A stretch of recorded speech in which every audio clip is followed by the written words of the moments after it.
Good morning, my YouTube friends.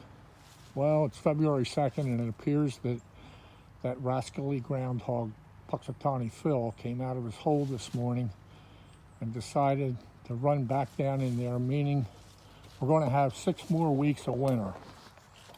But here on a couple of acres, there's always something to do outside, so today's project is to finish the rehab on this old shed.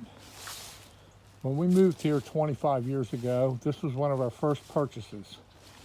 And over the years, the roof started to leak, so I've replaced the roof with ribbed metal. And now it's on to finish up the sides. As you can see by the video, I have one side done, but if you look down low underneath of the ladder, you can see where the T111 has really taken a beating. And I'm going to cover that up with more ribbed metal. So welcome aboard and follow along. I'll show you how this is done. First, I need to remove the ladder and its brackets, and I've got quite a bit of overgrowth here that I have to trim away. Once I get that done, we'll get started. Well, as you can see, I have most of the brush trimmed back, so I can at least get in there to put this new siding on. I will suggest that when you trim brush back like that, you wear some type of eye protection. This brush was full of stickers that were eye high, and it didn't take me long to run back to the shed to get some protective glasses. You can see the extent of the damage on this side. The T111 is 25 years old, and it's not meant to last much longer than that. But there's a big hole about halfway up towards the center where critters have been going in and out. And I'm sure along the base too, they're finding access into my shed. I need to keep them out because I keep most of my nursery supplies in there. Potting soil and pine fines and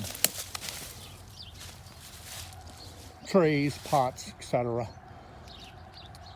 Certainly looks like I'll have to replace this piece of corner trim, but lucky for me, I drive for an Amish group of fellas that build pole barns, so they'll be able to fabricate me a piece of corner trim. All right, let me get these ladder brackets off of here, and we'll get started putting on the siding. This is the siding. It's ribbed metal that I had some leftover of. It's going to cover that entire side. Unfortunately, the pieces aren't tall enough to go all the way from top to bottom, so the shorter pieces I'll run along the bottom first and then overlap the taller pieces onto the bottom pieces to complete the job. Okay, we're just about ready to install our first lower section. One thing you want to keep in mind is that when you drive the screws in through this metal, you want to try to hit the studs behind the T111. They are on 16-inch centers, and it will make for a much sturdier installation. Another thing is that you would think that when you put on that first piece of metal that it should be level, but over the years the shed has settled. So if you level the metal on an unleveled shed, your run will be off at the other end by sometimes up to 3 or 4 inches. So to avoid that happening, you just want to line the edge of the metal up with the lines in the T111. That way at the end you should have a nice straight run. Now, in order to find your studs, when these sheds are built, I'm going to try to get in as close as I can here. You'll see a nail right in the middle there. If the manufacturer of the shed did this correctly, that nail should be an indicator of where your stud is. There's one there. There's one further up.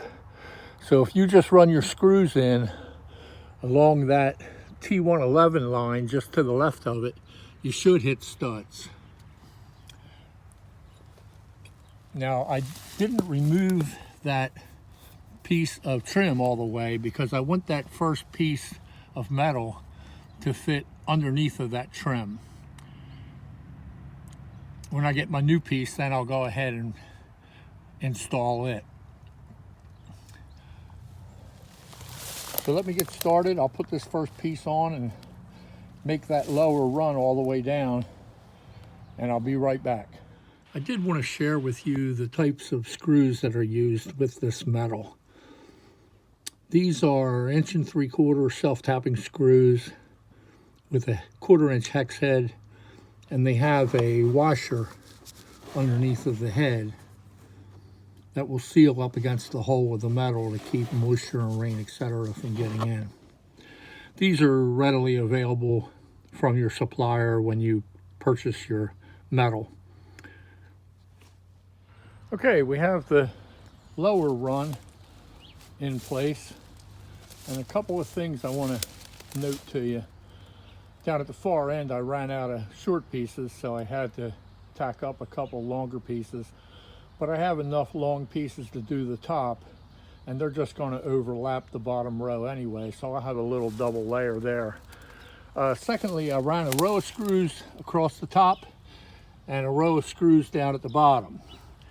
And I installed those bottom screws so that when I do the overlap with the top pieces, those bottom screws will give me a reference as to where the studs are, because I will be covering the lines to the T111 and I won't be able to see the nails that they use to mount the T111.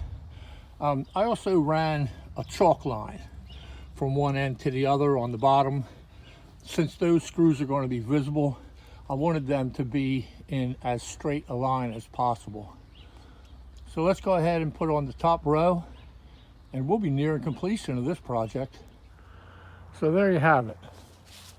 The shed rehab is 99% done, except for that little piece of trim on the front.